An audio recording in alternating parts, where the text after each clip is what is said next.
या राहिम या रहमान या आदिल या दज्जाल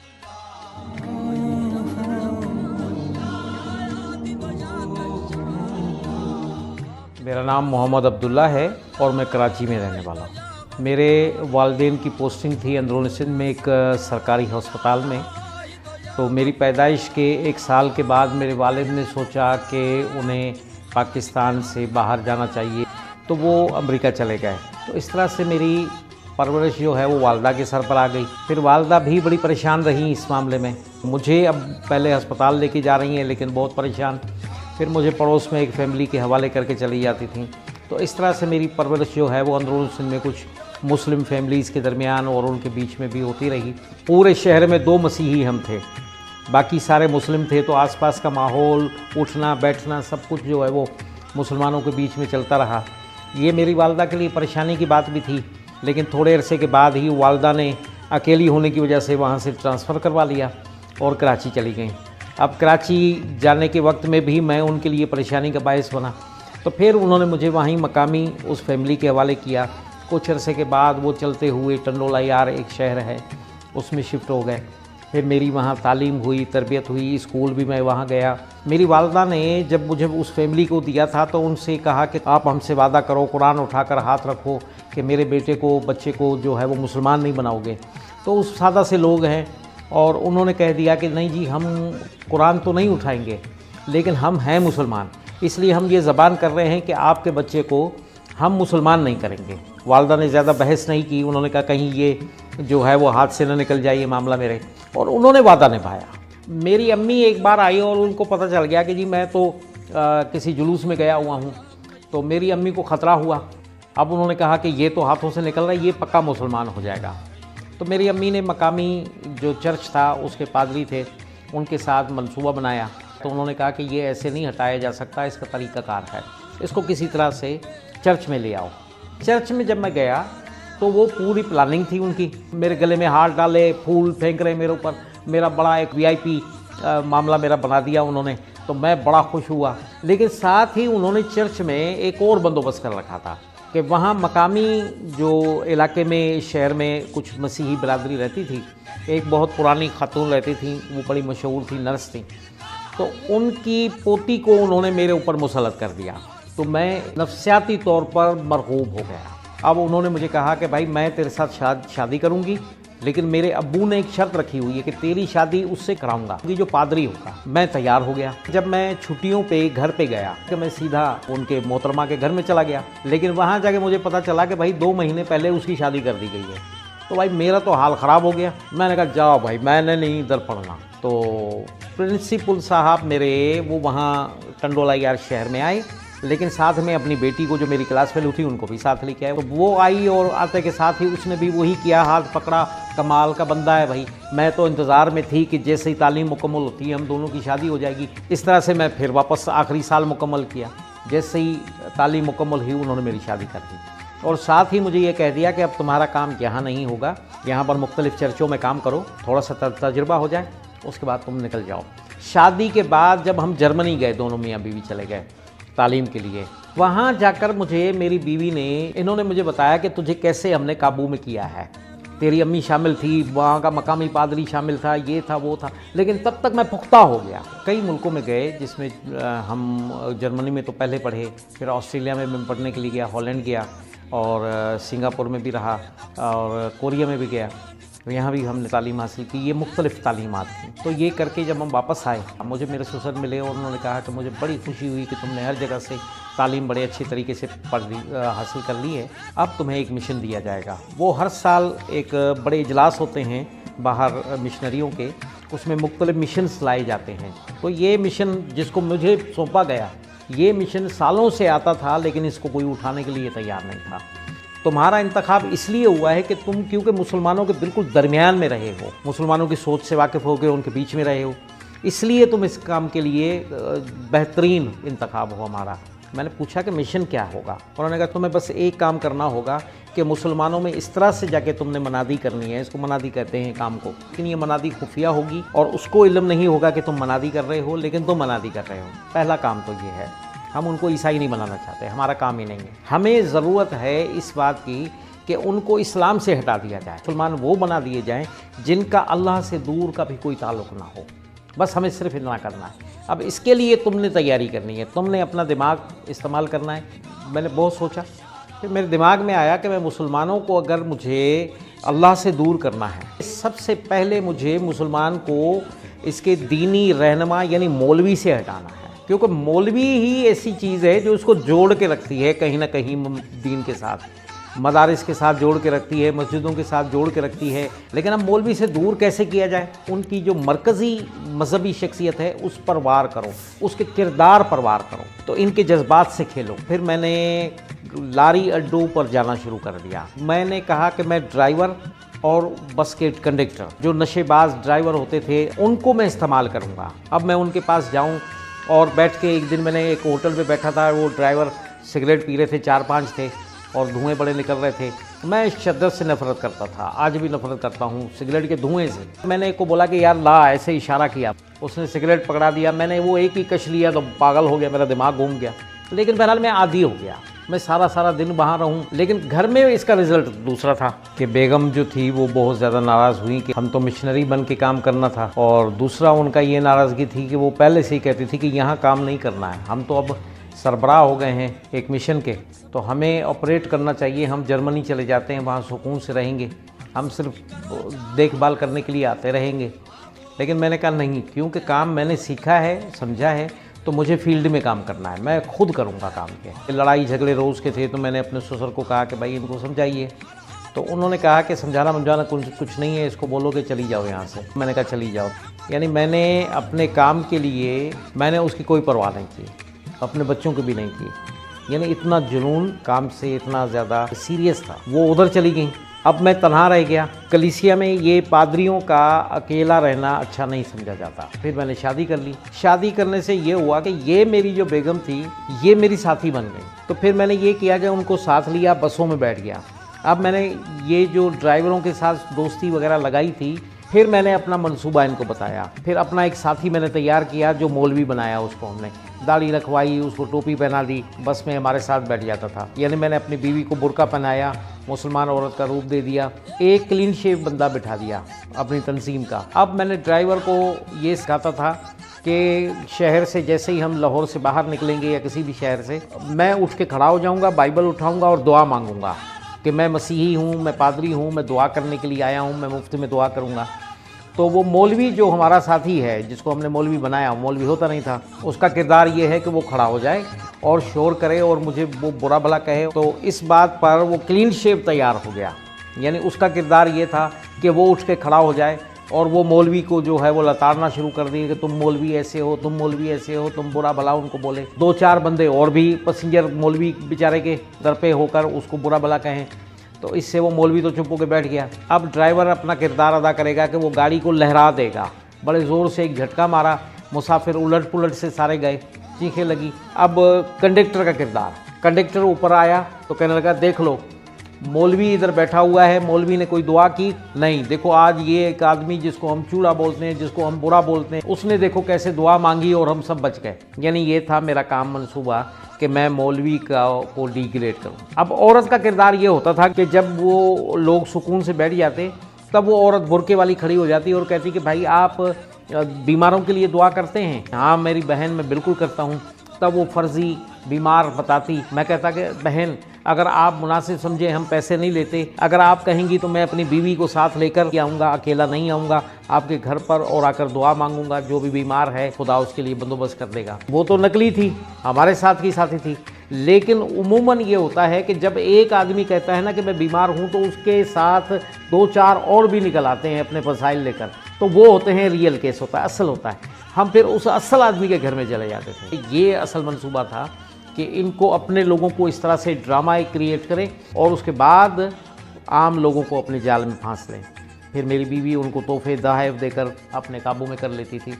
तो क्योंकि वो मकामी थी और उसको मालूम था मकामी मसाइल, ख़वातीन के सारों से वाकिफ़ थी, तो ये बज़ाहिर लगता तो यही है कि ये बहुत मामूली सा छोटा सा काम है, लेकिन इसके जो नताइज हैं उस तक रसाई नहीं है। आम लोगों की बड़ी बड़ी सोच भी इस तरफ नहीं जाती। कि मौलवी से लोगों को दूर करने का मतलब क्या है। यहाँ मौलवी से दूर करने का मतलब है कि उसको मस्जिद से दूर करना, मस्जिद से दूर करने का मतलब है कि उसको दीन से दूर कर देना। इस तरह से कॉलेजेस में काम था, नौजवान लड़के लड़कियाँ जो माली तौर पर कमज़ोर होते थे उनको वहाँ पर हमारे लड़कियाँ जो वहाँ पढ़ते थे तो उनको इस्तेमाल करते थे। हमने उनको अपने साथ रखा हुआ था बतौर रज़ाकार। अब वो उन गरीब तालिब इल्मों को निशाने पर रखते, उनकी मदद करते, उनकी फ़ीसों में मदद करते। तो लड़कियों ने दोस्तियाँ कर ली लड़कों के साथ, उनको फिर अपने कोर्सेज़ में लेके जाना। जब गर्मियाँ होती उस सीज़न में हमने मुल्क के कई ठंडे इलाकों सियाहती मराकज़ पे अपने कैंप काम करने होते थे, अभी तक किए जाते हैं। उन कैंपों में हम उन लड़कों को उधर से घेर के लेके आते थे। उसमें फिर नौजवान लड़कियां लेके आते थे जो कॉलेज की होती थी, यूनिवर्सिटी की, वो आकर उनको खुले तरीके से उनके साथ गपशप लगाना, बातचीत करना, उनको दीन से बचन करना, यानी उनको लिबरल बना देना। मेरी बेगम जो है वो घरेलू ख़वातीन में काम करती थी। उसने इदारे बना रखे थे बड़े बड़े शहरों में।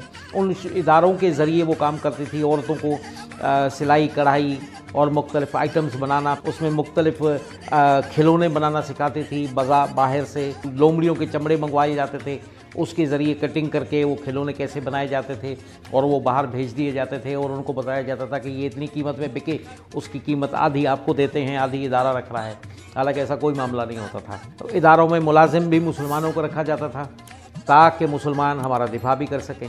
यही हमारे सपोर्टर बन जाएंगे जब उनको हम तनख्वाह दे रहे हैं।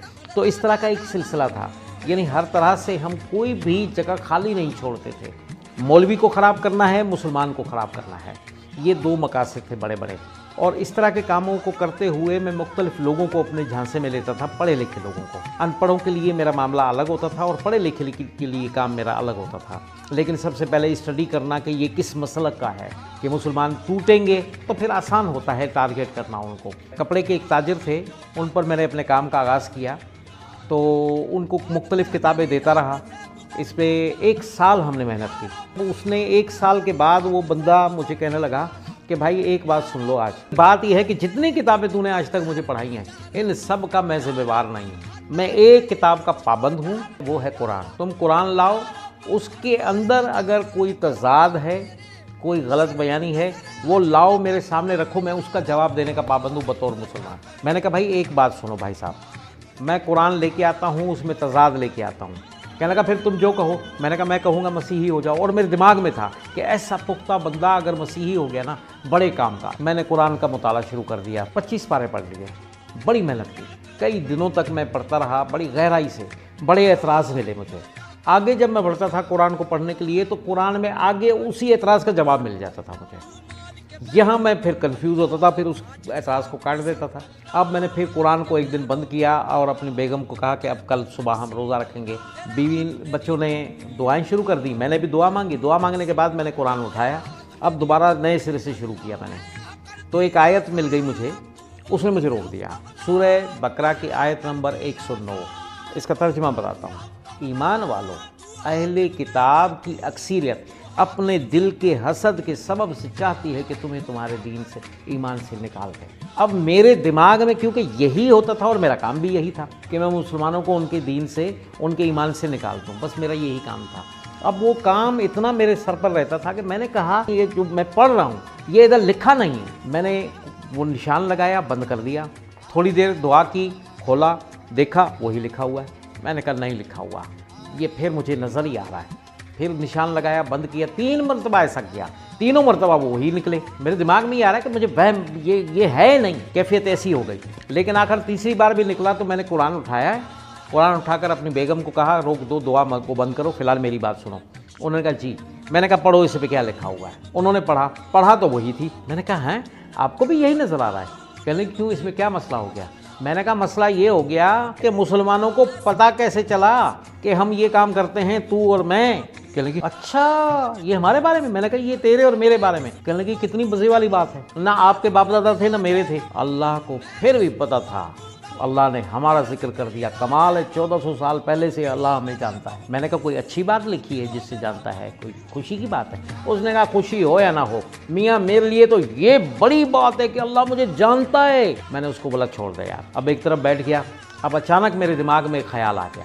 मैंने कहा हाँ, मुसलमानों ने हमारे काम को देखा है, उन्होंने कुरान में हमारे बारे में तहरीफ कर दी। इल्ज़ाम हम पर लगाते हैं कि हम बाइबल में तहरीफ करते हैं, इन्होंने कुरान में तहरीफ कर दी। मैंने कहा बहुत बड़ा कारनामा, अब इसको साबित करना है, लेकिन अब साबित कैसे करूंगा? तो फिर मैंने फ़ौरन बाहर राब्ते किया, उनको कहा कि सर ये ऐसा मामला मिला है। उन्होंने कहा ऑस्ट्रेलिया में भी फ़ोन करो, बता दो उनको। मैंने वहाँ भी बता दिया, सब ने कहा ये नोट कर लिया। उन्होंने कहा बहुत बड़ा धमाका होगा अगर हम ये साबित करते हैं। तो वो तहकीक जारी रही उनकी 2 महीने तक। कदीम तरीन नुस्खों को देखा गया, जो लाइब्रेरीज़ में थी, जो किसी म्यूज़ियम में थी, उन सबको उठाया गया, उनकी फ़िल्में बनाई गई और फिर उसको टेली किया गया। माहिर तरीन अरबी के पादरियों ने इस पर तहकीक की। साहब मुझे फ़ोन किया गया, मुझे मेरे ससुर ने कहा कि जी रिज़ल्ट आ गया है, तहकीक मुकम्मल हो गई। हाँ जी, क्या हो गई? मैं बड़ा खुश था। मैंने कहा मेरी मर्ज़ी के मुताबिक नतीजा है।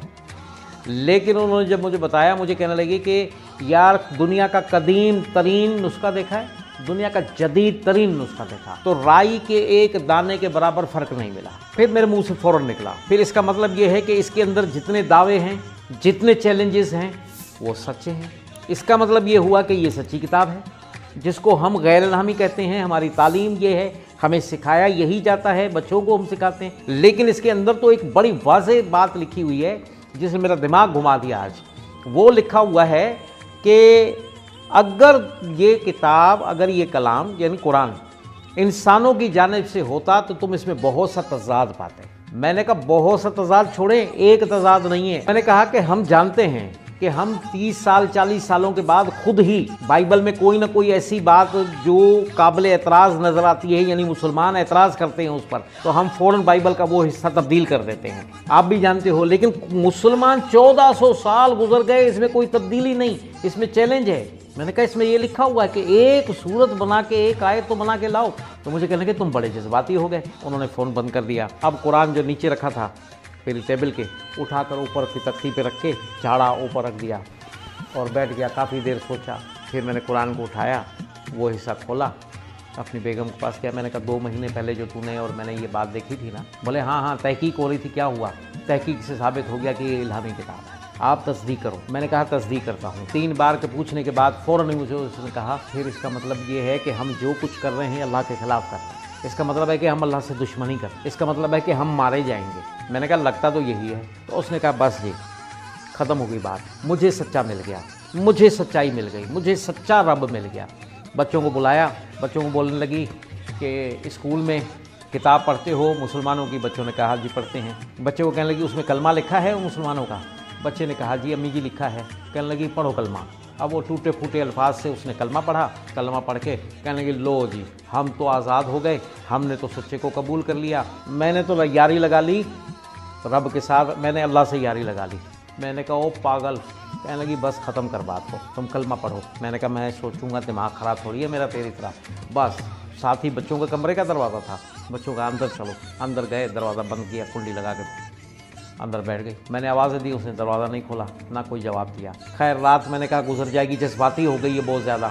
सुबह मैंने जगाया, दरवाज़ा बजाया, भाई बाहर निकलो नाश्ता बनाओ। बोले तेरे लिए क्यों बनाए भाई, तू काफर है, मुसलमान है, हम तेरे लिए नाश्ता क्यों बनाएंगे? मैंने कहा यार मैं सोचूंगा, मुझे सोचना है, हम हीरो हैं, हम बड़ी दुनिया को हराने वाले हैं, सब कुछ। उसने मुझे कहा देखो मियाँ बात सुनो, हमारे पास दौलत है, हमारे पास बहुत से मुल्कों की ताकत है हमारे पीछे, हम पूरी दुनिया से तो लड़ सकते हैं लेकिन अल्लाह से नहीं लड़ सकते। मैंने कहा मैं ये सब कुछ छोड़ दूंगा, कलमा पढ़ता हूँ, ये सब कुछ छूट जाएगा, हम सड़क पे खड़े हो जाएंगे। आज तू जिस तरह से दुबई और अमेरिका के चक्कर लगाती है, बरतानिया घूमती है, कभी जर्मनी घूमने के लिए निकल जाती है, फिर बस का सफ़र का भी पैसा नहीं होगा हमारे पास, और खाएंगे कहाँ से? उसने कहा मियाँ तूने कैसे ये कह दिया खाएंगे कहाँ से? जिससे यारी लगा ली वो कुछ नहीं देगा। मैंने कहा अगर ये बात है तो फिर भाई मैं तुम्हें तो नहीं छोड़ूंगा, ना मैं बच्चों को छोड़ना चाहता हूँ ना तुझे। उसने कहा पढ़ो कलमा। अंदर ही से बातचीत कर रही है, मैंने बाहर कहा पढ़ाओ। बच्चे ने, मेरे बेटे ने मुझे कलमा पढ़ाना शुरू कर दिया, मैंने बाहर पढ़ना शुरू कर दिया। कलमा पढ़ा है, दरवाज़ा खोल के लिपट गई। तो उन्होंने मुझे कहा एक काम मेरे लिए कर लो, आज के बाद, उसके बाद दूसरी फरमाइश नहीं है, एक फरमाइश। मैंने कहा जी बोलो। कहने की बुर्का लेके दो, बगैर बुर्के के, बगैर पर्दे के बाहर नहीं जाऊंगी, क्योंकि मुसलमान है तो पर्दा है। मेरे ससुर आ गए, उनके सामने इसने बुर्का खोल लिया। उसने कहा भाई क्या बात है, फिर किसी मिशन पे निकले हो? मैंने कहा नहीं जी कोई मिशन नहीं है, अब तो कोई मिशन नहीं है। कहने क्यों? मैंने कहा ये असल में मुसलमान हो गई है मुसलमान हो गई, तो उसकी पिटाई नहीं की तूने, मारे नहीं इसको जूते? मैंने कहा इसको जूते कैसे मारूंगा? कहने क्यों? क्यों नहीं मारेगा, तू शोहर है। मैंने कहा इसने तो मुझे भी मुसलमान बना दिया है। उसने कहा बस ये बात ख़त्म हो गई। अब ये सारे घर वाले फिर ख़ानदान वाले बहुत ज़्यादा नाराज़ हुए। बहरहाल अल्लाह ने हमारी मदद की, हम किसी तरह से निकले। लेकिन निकलने से पहले मैंने अपना बैग बनाना शुरू कर दिया, सामान उठाया। बड़ी दौलत थी, बड़ा माल था, बैंकों में बड़ा ख़जाना भरा हुआ था, बड़ी प्रॉपर्टीज़ थी, कई जगह पर थी, गाड़ियाँ थीं, सब कुछ था। और इनके जेवरात बड़ी शौकीन थी ये मोहतरमा मेरी बेगम। तो मैंने उठाया तो उन्होंने देख लिया। इन्होंने मुझे कहा कि ये क्या कर रहे हो? मैंने कहा ये सामान उठा रहा हूँ अपना। इन्होंने मुझे कहा एक चीज़ नहीं लेने दूँगी, खबरदार अगर एक चीज़ भी ली। मैंने कहा ये हमारी कमाई है। कहने लगी ये हमारी कमाई नहीं है, ये कुफ्र की कमाई है, ये बिच्छू हैं, ये सांप हैं। और मेरी बात सुन लो, ये माल लेकर अगर हम गए ना तो इसको खा खा के जब ख़त्म करेंगे तो फिर इसके हुसूल के लिए फिर कुफ्र की तरफ जाएंगे और फिर हम माल हासिल करेंगे। चलो ऐसे ही चलते हैं। बस फिर सड़क पे आ गए, मैदान पे निकल आए। मुझे सब लोगों ने कहा तू मुसलमान तो हो रहा है, तू बड़ी जिल्लत देखेगा, मुसलमान तेरी बेटियां तुझसे ले लेंगे और तेरा बेटा सड़कों पे मारे मारे फिरोगे। वो बात तो रहती थी ना दिमाग में, ख़ानदान की थी, रिश्तेदारों की थी कि तेरे साथ ये होगा, तेरे साथ ये होगा। मैंने कहा कोई परवाह नहीं है। मैंने सबको कहा मैं मुसलमानों के लिए नहीं हो रहा हूँ, मुसलमान तुम्हें धक्के मारेंगे। मैंने कहा मुसलमान मुझे धक्के क्यों मारेंगे, मैं मुसलमानों के लिए थोड़ी मुसलमान हो रहा हूँ, मैं तो अपने आप को, अपनी नस्लों को बचाने के लिए, अल्लाह की रज़ा के लिए मुसलमान हो रहा हूँ। लेकिन मैंने हिम्मत नहीं हारी, मैंने परवाह नहीं की और मैं चलता रहा। अल्हम्दुलिल्लाह मैंने बड़ी मेहनत मुशक्क़त की, अपने बच्चों को पढ़ाया। अल्हम्दुलिल्लाह उसके बाद भी मेरे 3 बच्चों के बाद मेरे बच्चे और हुए और अब मेरे 7 बच्चे हैं। हमें ये बच्चे बाकी जो मिले ना तोहफे में मिले। ये हैरत की बात है, जब मैं मसीही था, मेरी बेटी छोटी पैदा हुई थी, तीसरी। मुसलमान होने के बाद फ़ौरन 2 बच्चे मेरे जुड़वां पैदा हुए। तो मेरी बीवी ने मुझे कहा ये रब ने मुझ पर अजीब करम किया है। उसने कहा कि मैंने ऑपरेशन करा रखा था मियाँ, बच्चा होना ही नहीं था, ये कैसे हो गया? अब मुझे यकीन आ गया कि अल्लाह ने मुझे कबूल कर लिया। शुरू में जब मैं मुसलमान हुआ, ये बात हर मसीही के अंदर होती है। वो कहते हैं कौन है जो हमें मसीह की मोहब्बत से जुदा कर सकता है? ये बाइबल का कलाम है। मैं सोचता था कि क्या मुसलमान होकर मैं मसीह से जुदा हो गया, लेकिन नहीं। मैंने जब कुरान को पढ़ा, अच्छे तरीके से स्टडी कर ली थी मैंने, मुझे समझ में आ गया कि अब मैं सही तरीके से मसीह को मोहब्बत करता हूँ। मैंने तो मसीह को छोड़ा ही नहीं, मुझे अल्लाह ने सख्ती से हुक्म दे दिया अगर तुम उन पर ईमान नहीं लाते हो तो तू मुसलमान नहीं। तब मैं जब मुसलमान हुआ हूँ तो मैंने एक सुकून की सांस ली कि शुक्र है कि मुझे उनको सैयदना कहकर फ़ख्र महसूस होता है, हज़रत कहकर फ़ख्र होता है, अलैहिस्सलाम बोलकर फ़ख्र महसूस होता है और एक तसल्ली आती है कि अब मैंने पूरा हक अदा किया है। बाइबल में मसीह के बारे में बड़ी गुस्ताखियाँ हैं जिसको अब मसीही दुनिया गुस्ताखी नहीं समझती। गलतियों के ख़त के 3 बाब की 13वीं आयत में पौलुस ने कहा है कि मसीह जो हमारे लिए लानती बना। अस्तगफिरुल्लाह, नौज़ बिल्लाह, अल्लाह मुझे माफ़ करे, ये मेरे अल्फाज नहीं है। कि जिसको मुनज्जी कहते हैं, जिसको अपना सब कुछ कहते हैं, उसके लिए ऐसे अल्फाज भी यूज़ करते हैं और कबूल भी करते हैं। बाइबल में उनकी वालदा के लिए बड़ी गुस्ताखियाँ हैं जो ये नहीं मानते, लेकिन सच बात यह है कि गुस्ताखियाँ मौजूद हैं। मत्ती की अंजील में शिजरा नसब में पहले बाब में मसीह के ख़ानदान के बारे में क्या कुछ लिखा हुआ है जिसको समझने की ज़रूरत है। और दूसरी तरफ कुरान क्या कहता है, ऐ मरियम, ऐ हारून की बहन, तेरे ख़ानदान में तो कोई ऐसा ना था। तो मसीहों के लिए एक बेहतरीन रास्ता है कि वो देखें और इस बात पर गौर करें कि आखिर इस शख्स ने जो ये अपना मज़हब, अपने माँ बाप का मज़हब छोड़ा, तो आखिर उसको क्या चीज़ नज़र आई, क्या देखकर वो वहाँ चला गया है, ना कि उसे नाराज़ होकर गुस्सा करके उसकी बात को रद्द कर देंगे, नहीं हम मानते आपको। तो मैं तो उन नौजवानों को कहूँगा कि तहकीक करो कुरान की, बाइबल की, और इस बात पर सोचो कि जिसको हम अपना मुनज्जी और अपना खुदावंद कहते हैं और माँ मरियम को अगर हम वाकई उनसे मोहब्बत का दम भरते हैं और सच्चे हैं मोहब्बत में, तो फिर देखो कि कौन सी किताब या कौन सा कलाम या कौन सा मज़हब उनके बारे में तारीफ़ी कलमात अदा करता है और दर्स देता है कि इनके बग़ैर तुम्हारा ईमान ही मुकम्मल नहीं होगा। अब मैं जहाँ भी होता हूँ, मुझे मेरी बीवी को निहायत ही इज़्ज़त और एहतराम से बुलाया जाता है। अब वो दर्स देती हैं, मुख्तलिफ़ जगहों पे दुरूस होते हैं, तबलीग में मेरे साथ होती है, तबलीग करती है, ख़वातीन में बहुत ज़्यादा काम है उनका। सो अल्हम्दुलिल्लाह अब तक हम 1500 से ज़ायद घरानों को कलमा पढ़ा चुके हैं अल्हम्दुलिल्लाह।